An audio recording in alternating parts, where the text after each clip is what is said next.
Baik, salam saudara yang terkasih di dalam kasih Tuhan kita Yesus Kristus.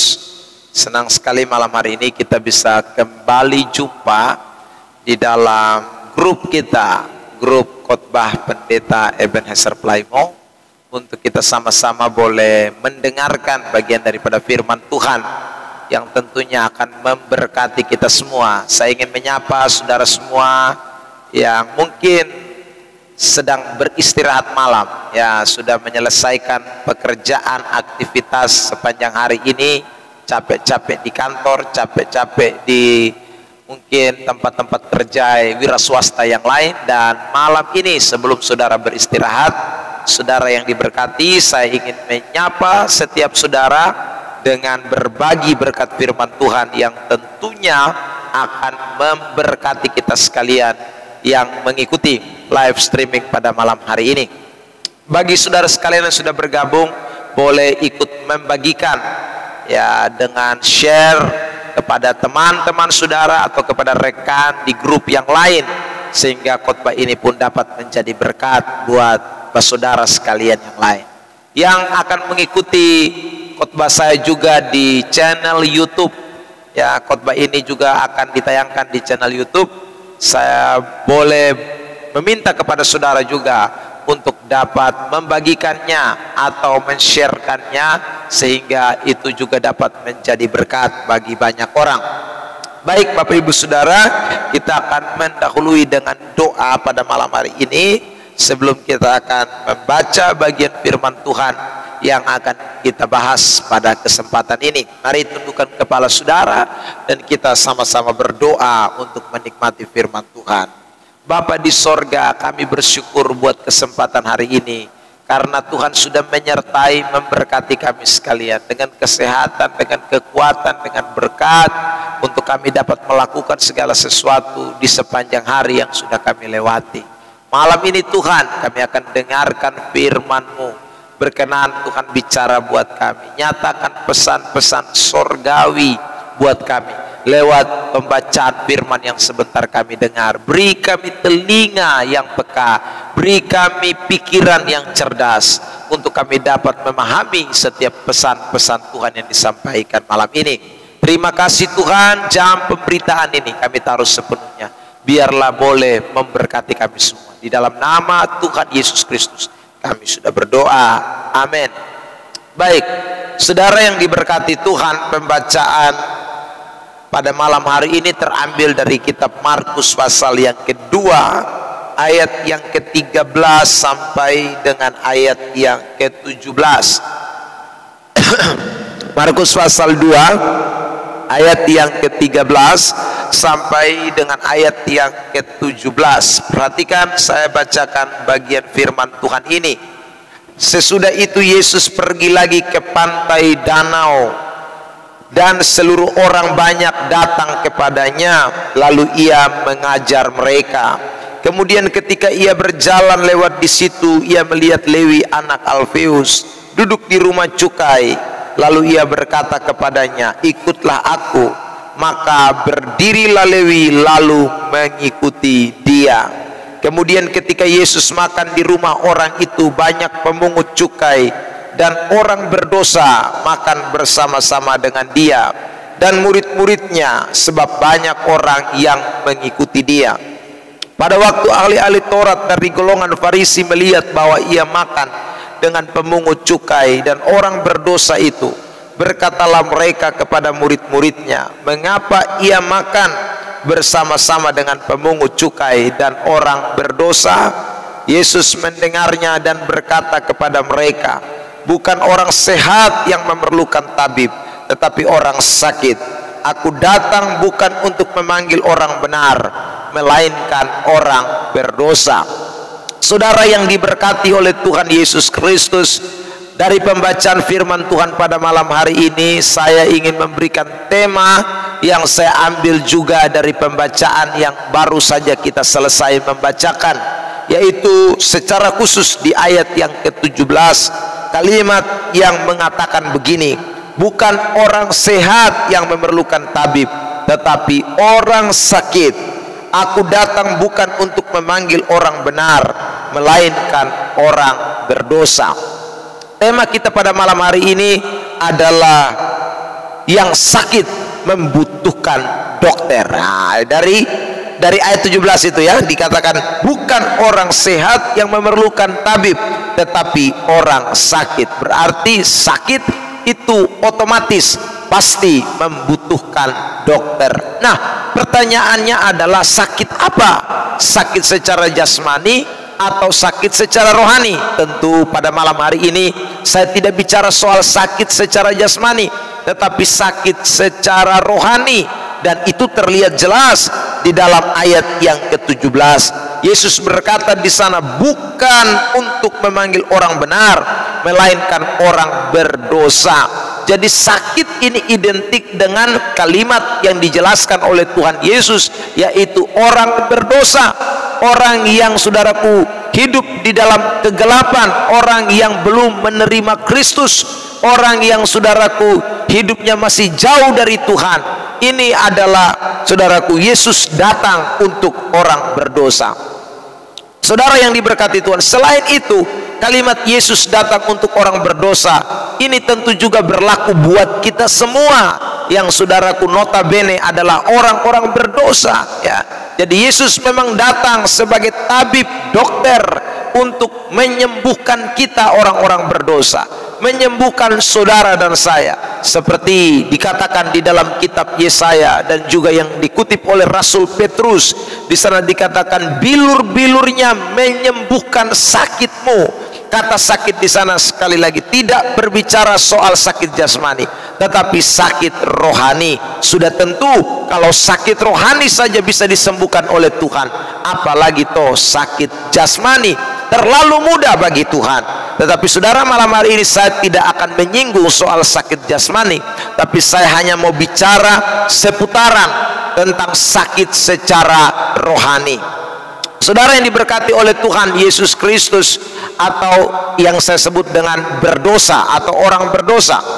Nah, mari kita akan memperhatikan firman Tuhan, saudara yang diberkati oleh Tuhan Yesus Kristus, dari ayat yang kita baca ini, untuk kita belajar ternyata orang yang sakit itu memang membutuhkan dokter. Nah, kalau tadi saya definisikan atau mengartikan sesuai dengan kontekstual dari ayat yang kita baca ini, sakit itu bicara tentang orang berdosa, maka tidak ada satu manusia di bawah kolong langit ini yang tidak membutuhkan Tuhan, karena semua kita orang berdosa. Roma pasal yang ketiga ayat yang ke-23 di sana dikatakan dengan jelas bahwa semua kita telah berbuat dosa dan telah kehilangan kemuliaan Allah. Jadi kalau saudara tidak merasa membutuhkan Tuhan, itu berarti saudara merasa bahwa saudara orang benar, orang yang tidak berdosa, dan itu sesuatu yang sangat fatal, sesuatu yang bertentangan dengan ajaran firman Allah, ajaran kitab suci. Rasul Paulus pernah berkata di dalam suratan 1 Timotius pasal 1 ayat yang ke-15, dia berkata bahwa di antara semua aku yang paling berdosa. Pernyataan Rasul Paulus, aku yang paling berdosa, itu menunjukkan bahwa Rasul Paulus sedang menyadari dirinya bahwa benar tanpa Tuhan dia bukan siapa-siapa. Tanpa Yesus dia tidak mungkin bisa sembuh dari penyakit rohaninya. Pembunuh, ya saudaraku, pembunuh orang Kristen, pelaku kejahatan yang begitu luar biasa. Tetapi oleh karena Tuhan sajalah yang telah datang sebagai tabib yang ajaib, yang telah datang sebagai dokter itu, maka Rasul Paulus bisa mengalami kesembuhan. Kesadaran akan dosa itulah yang membuat Rasul Paulus terus bergantung mutlak kepada Tuhan, berharap kepada Tuhan, menyerahkan hidupnya kepada Tuhan. Malam hari ini saya ingin sampaikan kepada saudara, berapa besar kebutuhan saudara terhadap Tuhan, atau lebih besar kebutuhan saudara terhadap uang, kebutuhan saudara terhadap hal-hal yang bersifat material, kebutuhan saudara terhadap hal-hal yang saudaraku sifatnya sementara. Dengar baik-baik, itu hanya sementara, itu hanya sia-sia, karena uang akan habis, kekayaan akan hilang, segala sesuatu, pangkat, jabatan, kedudukan, semua akan lenyap. Tetapi saudaraku, pengharapan kita kepada Tuhan tidak akan pernah mengecewakan. Rasul Paulus pernah berkata dalam kitab Roma pasal yang kelima ayat yang kelima, di sana dikatakan pengharapan di dalam Tuhan itu tidak akan pernah mengecewakan. Karena itu malam hari ini sekali lagi saya mau tekankan buat kita, mari miliki sebuah pemahaman dan juga kesadaran di dalam pribadi kita bahwa kita semua adalah orang-orang yang membutuhkan Tuhan, sebab kita adalah orang-orang berdosa, orang-orang yang tidak layak, orang-orang yang mendapatkan kasih karunia, dan hidup kita tidak bisa lepas dari kasih karunia Tuhan di dalam seluruh kehidupan kita. Bapak Ibu Saudara yang diberkati Tuhan, malam ini lewat khotbah ini saya akan berbagi beberapa ciri-ciri atau tanda orang yang benar-benar merasa diri sakit dan membutuhkan Tuhan, orang yang betul-betul merasa dirinya berdosa dan membutuhkan Tuhan di dalam hidupnya. Itu kita akan belajar dari kisah Markus pasal yang kedua, ayat yang ke 13 ini sampai dengan ayat yang ke-17. Nah, saudara, mari kita perhatikan bagian yang pertama. Di sana dikatakan begini, ayat 13, sesudah itu Yesus pergi lagi ke pantai danau, dan seluruh orang banyak, dikatakan saudaraku, datang kepadanya, lalu ia mengajar mereka. Orang banyak datang kepadanya. Kata orang banyak ini tentu menjurus kepada orang-orang berdosa, dan itu secara kontekstual kita bisa lihat di dalam Markus pasal yang kedua. Karena setibanya Yesus di tempat itu, saudara, dia berjumpa dengan pemungut cukai dan orang-orang berdosa yang lainnya, dan mereka datang kepadanya, dikatakan mereka datang kepadanya. Nah, ini sesuatu yang menarik, saudara. Jadi kalau orang merasa diri berdosa, membutuhkan Tuhan, merasa diri sakit, dia pasti datang kepada Tuhan, karena Tuhan datang untuk orang berdosa, Tuhan datang untuk orang sakit. Jadi kalau Anda rasa diri justru berdosa tapi tidak datang kepada Tuhan, itu sebenarnya Anda tidak merasa diri berdosa, justru merasa diri benar. Semakin Anda merasa diri benar, Anda akan jauh dari Tuhan. Semakin Anda merasa diri bahwa Anda bukan orang yang berdosa, Anda semakin tidak akan setia dengan Tuhan. Karena itu, saudara, justru keliru jika ada orang-orang yang melakukan sesuatu yang tidak berkenan kepada Allah, justru dia menjauh dari Tuhan, tidak mau dekat Tuhan, takut, saudaraku, dengan hadirat Tuhan. Keliru. Justru di saat kita sedang, saudaraku, terpuruk, kita sedang ada di dalam dosa, ada dalam kenajisan, Tuhan telah datang untuk menebus dosa kita. Karena itu, yo, welcome, datang kepada Tuhan. Sebab waktu Anda datang kepada Tuhan, dia akan menyelesaikan seluruh persoalanmu. Dia akan menyelesaikan seluruh sakit penyakitmu secara rohani. Dia akan menyelesaikan seluruh dosamu.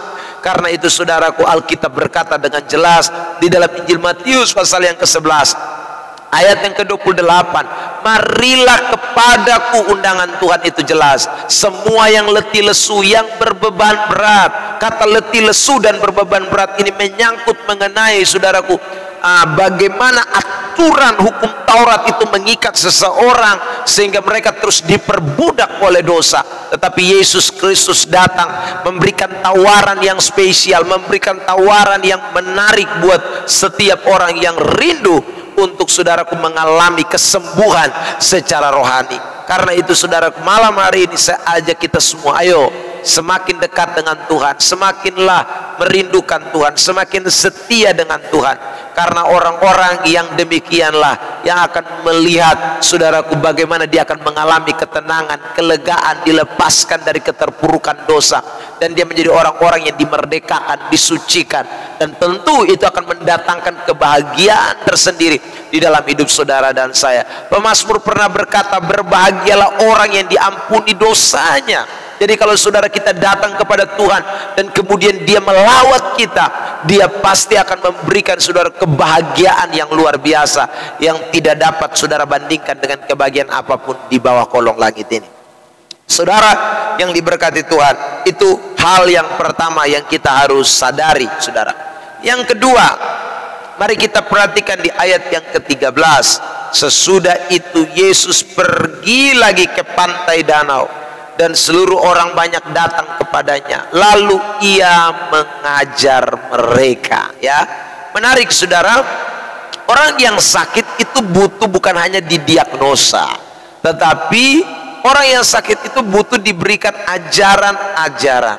Ya, kalau saudara pergi ke rumah sakit, puskesmas, atau ke dokter praktek misalnya, ya saudara, lalu Anda di sana didiagnosa oleh dokter, mengidentifikasi penyakit saudara itu penyakit apa, Ya, setelah saudara menceritakan keluhan-keluhan saudara, lalu kemudian dokter mendiagnosa, seandainya nih Anda penyakitnya gula darah, ya saudara, maka dokter akan bukan hanya memberikan obat kepada saudara, tetapi dokter juga akan memberikan ajaran baru kepada saudara. Mungkin biasanya sehari Anda minum gula 3 kali, makan nasi tidak tahu diri, ya saudara yang diberkati Tuhan, ya. Maka ajaran baru itu akan datang setelah didiagnosa bahwa Anda punya penyakit gula darah cukup tinggi.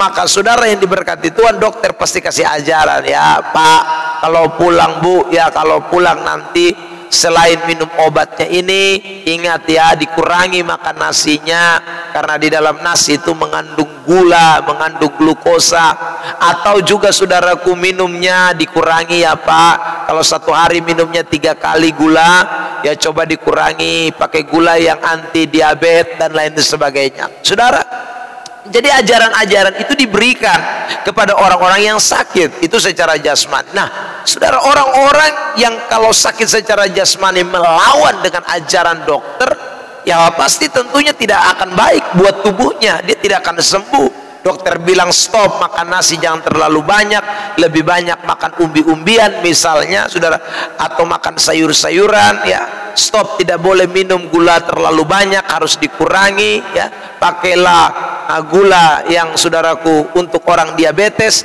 Tapi kita melawan, justru kita lebih parah lagi. 1 hari kita bikin minum 4 kali, makan nasi kita tingkatkan lebih banyak. Wah, saya rasa saudaraku suatu saat Anda akan mati mendadak, ya, karena memang Anda melawan dengan ajaran yang diberikan oleh dokter.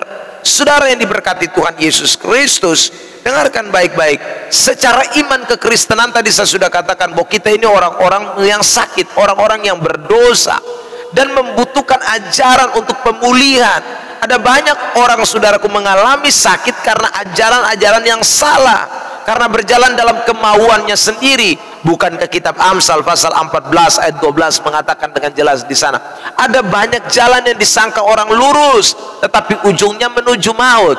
Karena itu Yesus datang sebagai jalan dan kebenaran dan hidup. Yohanes pasal 14 ayat yang ke-6, ya saudara, supaya saudara yang dikasih oleh Tuhan yang tadi ikuti kemauan sendiri, ikuti jalan sendiri, ikuti keinginan sendiri, bikin saudaraku patokan patron sesuatu sendiri. Nah sekarang Yesus datang untuk memberikan ajaran baru buat kita setelah dia mendiagnosa penyakit kita secara rohani, dosa yang mengikat kita, dia melepaskan.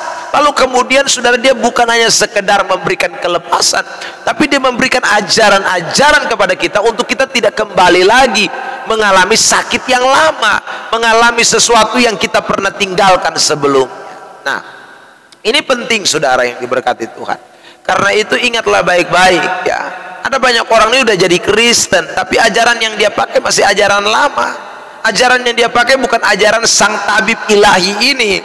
Ajaran yang dia pakai bukanlah ajaran daripada Yesus Kristus Tuhan, tapi ajaran nenek moyangnya, ajaran turun temurun, sehingga dia sebenarnya masih mengalami sakit sekalipun dia orang Kristen, masih tetap dipenjara oleh dosa. Karena memang dia belum mendapatkan ajaran baru yang memerdekakannya. Makanya saudara, Alkitab berkata bahwa saudara kita dimerdekakan oleh kebenaran itu. Jadi kemerdekaan kita itu ditentukan oleh seberapa besar kita mau diajar oleh firman Tuhan. Kalau semakin kita mau mengalami saudaraku kesembuhan, kemerdekaan, kita mau mengalami pemulihan hidup, pesan malam hari ini adalah saudara, datanglah kepada dokter di atas segala dokter. Sakitmu akan sembuh. Terima ajaran baru darinya, ya. Dan tidak boleh ajaran yang lain. Adalah firman Allah. Kalau firman Anda jadikan ajaran dalam hidup saudara, maka sekali lagi kesembuhan pasti akan terjadi secara rohani. Penyakit-penyakit lama itu pasti akan disembuhkan, ya saudara. Penyakit-penyakit yang membuat Anda justru semakin terpuruk, ya, meskipun kelihatannya Kristen tetapi rohanimu sedang mati perlahan-lahan. Waduh, berat, ya saudara.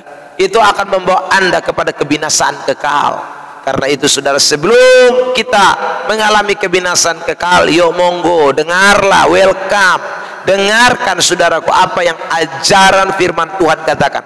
Karena itu adalah satu-satunya ajaran yang akan menuntun kita kepada keselamatan yang kekal. Saudara yang diberkati Tuhan, Yang kedua, mari kita perhatikan saudara ya, datang mau diajar ya saudara sebagai orang-orang yang mau menerima firman.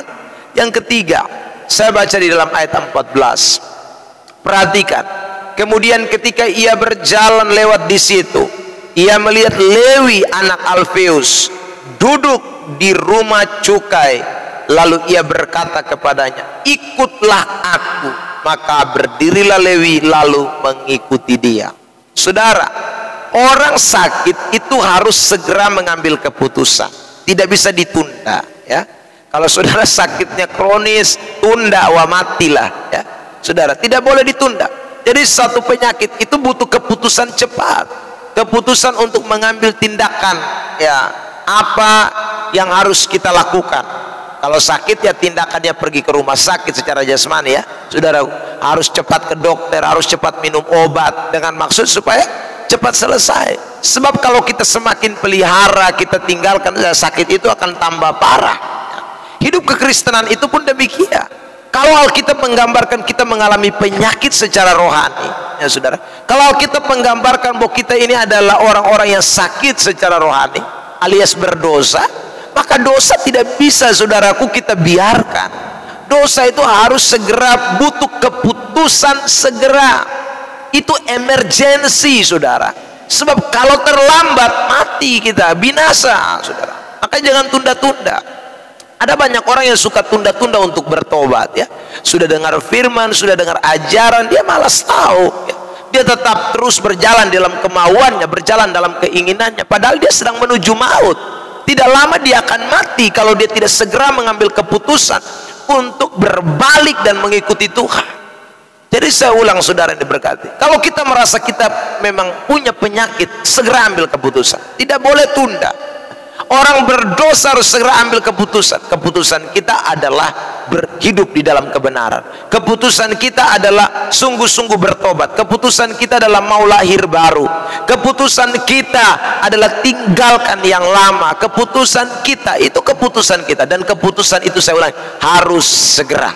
Makanya tadi dikatakan di dalam Lukas pasal yang Markus pasal yang kedua, ayat 14. Ketika Yesus berkata ikut aku, maka berdirilah ya, lalu Lewi lalu mengikuti dia. Ini sebuah keputusan yang tepat ya. Tidak seperti yang diceritakan dalam Lukas pasal 9. Perhatikan, saya baca ayat 57 mulai hingga ayat yang ke-62. Ketika Yesus dan murid-muridnya melanjutkan perjalanan mereka, berkatalah seorang di tengah jalan kepada Yesus, aku akan mengikut engkau kemana saja engkau pergi. Yesus berkata kepadanya, serigala mempunyai liang dan burung mempunyai sarang, tetapi anak manusia tidak mempunyai tempat untuk meletakkan kepalanya. Lalu ia berkata kepada seorang lain, ikutlah aku.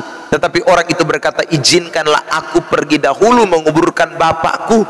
Tetapi Yesus berkata kepadanya, biarlah orang mati menguburkan orang mati, tetapi engkau pergilah dan beritakanlah kerajaan Allah di mana-mana. Saudara perhatikan, jadi ayat-ayat ini menekankan kesegeraan ya. Sesuatu sikap yang langsung, keputusan yang langsung, tidak pakai tunda-tunda. Yesus mau begitu. Jadi kalau orang mau ikut Tuhan, harus rasa diri bahwa ini keputusan yang sangat urgent. Saya tidak bisa bermain-main ya saudara, tidak bisa nunda-nunda, tidak bisa, karena posisimu lagi sakit nih. Lihat ayat selanjutnya, di sana dikatakan begini, tapi Yesus dan seorang lain berkata, aku akan mengikuti engkau Tuhan, tetapi izinkanlah aku pamitan dahulu dengan keluarga. Tetapi Yesus berkata, setiap orang yang siap untuk membajak tetapi menoleh ke belakang tidak layak untuk kerajaan Allah ya. Tidak layak saudara. Jadi kalau keputusan Anda tunda-tunda, disuruh melayani, bilang orang lain saja dulu, ini berat ini ya saudara. Anda tidak keputusan segera, Anda orang sakit ya, bahaya ya. Kalau mau bertobat, bilang pelan-pelan dulu. Loh, mau sembuh kok pelan-pelan? Hati saudara ya. Segera ambil keputusan ya, tidak bisa pakai tunda-tunda. Nah ini saya tekankan pada malam hari ini saudara yang diberkati Tuhan, dimanapun saudara sedang mengikuti tayangan live streaming ini, bahkan tayangan di channel YouTube saya, saudara mari ayo segera ambil keputusan, datang kepada Tuhan, dengar ajarannya, dan jangan tunda-tunda. Bikin keputusan hari ini. Kalau saudara belum bertobat, keputusan bertobat hari ini. Kalau saudara mau melayani Tuhan, keputusan melayani Tuhan hari ini. Kalau saudara mau jadi orang setia, setialah mulai hari ini. Kalau saudara mau jadi orang yang melakukan kebenaran, lakukanlah mulai hari ini. Tidak boleh ditunda-tunda. Ini saudaraku yang kita harus pahami bersama-sama.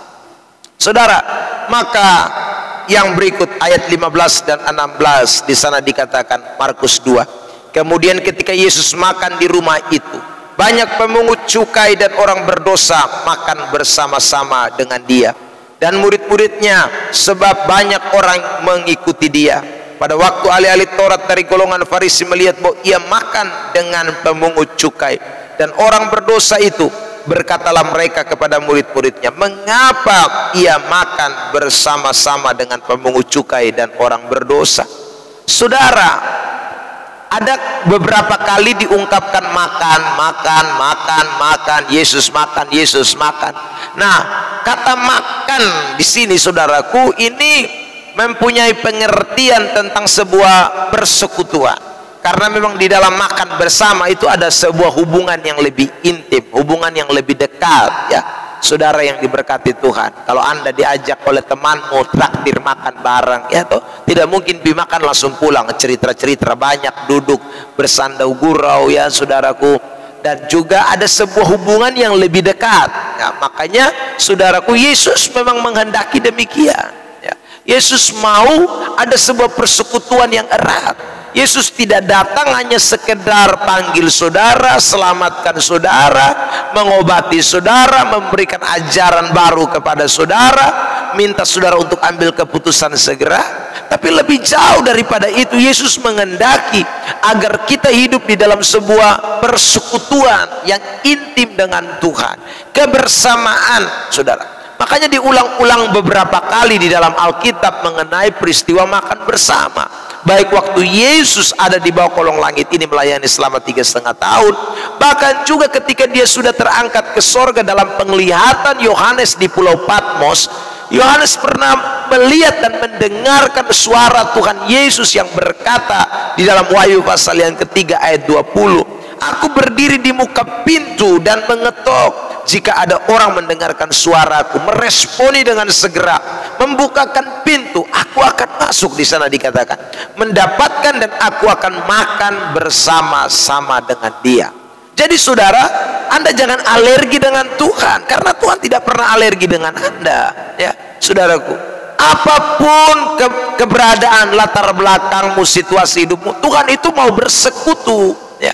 Makanya cerminan ayat ini menggambarkan tentang penerimaan Tuhan kepada siapapun, ya, saudara yang diberkati Tuhan, ya. Beda dengan manusia kan. Kalau manusia itu dia mesti lihat lu strata apa, golongan apa, dia tidak akan ajak makan sembarangan. Apalagi kalau Anda hanya kelas-kelas miskin, itu tidak akan pernah, ya saudara. Nah, tapi kalau Tuhan beda, dia tidak mau melihat itu semua. Dia datang untuk memberikan dirinya kepada kita, untuk menjalin sebuah perhubungan persekutuan yang erat antara saudara sebagai manusia-manusia kita semua yang orang-orang berdosa dengan dia. Nah, saudara yang diberkati Tuhan Yesus Kristus, karena itulah pada malam hari ini pesan ini kita tidak boleh lupakan. Kalau Yesus lagi welcome, buka diri, Yesus sungguh-sungguh mau terima kita apa adanya, ya. Kenapa kita mesti menjauh dari Tuhan, ya? Saudara yang diberkati Tuhan, contoh jelas Lukas pasal 15 kan, waktu anak yang hilang itu pulang, bapaknya sudah tunggu dia lama, ya. Itu gambaran kita orang-orang berdosa, saudara. Dia tidak jijik, bahkan dia peluk anaknya yang penuh dengan saudaraku pakaian kotor, ya, makanan ampas babi dan lain sebagainya. Tapi Yesus, saudaraku, digambarkan dalam bagian firman Tuhan itu memeluk dia, ya. Lalu kemudian membuat pesta, menggantikan pakaian baru, lalu bikin saudara perjamuan makan, ya. Ada persekutuan di sana. Nah, ini kebenaran yang kita harus sama-sama mengerti. Sehingga lewat pemberitaan ini saya ingin mengajak kita semua. Ada banyak orang yang mulai tinggalkan gereja, ada banyak orang yang mulai justru menjauh daripada Tuhan karena merasa bahwa dia tidak layak di hadapan Allah, ya saudara. Rasa bahwa dia ini orang berdosa, rasa dia ini terlalu hina dina. Jangan, saudara. Ayo, welcome, datang kepada Tuhan. Karena dengan demikian Anda semakin akan diobati Tuhan. jadi sembuh secara rohani, dan hidupmu pasti akan berbahagia. Nah, saya rasa 4 poin penting ini menolong kita sekalian, orang-orang sakit. Saya ulang, seberapa besar kebutuhanmu terhadap Tuhan ditentukan oleh seberapa besar kesadaranmu akan penyakit rohani, akan keberdosaan di dalam dirimu. Itu sangat ditentukan. Nah, kalau kita sudah sadar, sekali lagi, itu akan mendorong kita untuk datang kepada Tuhan. Kalau kita sudah sadar, itu akan membuat kita mau diajar oleh Tuhan dari hari ke hari. Kalau kita sudah sadar betapa pentingnya kita membutuhkan Tuhan, maka saudara, kita pasti akan jadi orang-orang Kristen yang mau segera ambil keputusan. Saya tidak mau tunda-tunda. Ini adalah waktu yang berharga yang saya harus cepat respon. Dan kemudian yang terakhir, saudaraku, pastikan Anda adalah orang-orang yang bersama-sama dengan Tuhan dalam sebuah persekutuan yang erat dan intim. Kiranya Tuhan Yesus memberkati kita dimanapun saudara berada, dan sekali lagi kita akan kembali jumpa di kesempatan-kesempatan yang akan datang dengan tentu kebenaran-kebenaran yang akan menolong dan memberkati kita sekalian. Tuhan Yesus memberkati kita. Mari kita berdoa. Bapa di sorga, kami syukuri buat pemberitaan malam hari ini. Tuhan, dapati kami semua orang sakit. Kami adalah orang-orang berdosa. Kami adalah orang-orang yang terkadang tidak menyadari, ampuni kami Tuhan. Dan hari ini Tuhan sadarkan kami lewat cerita kisah tentang Lewi, Matius pemungut cukai itu.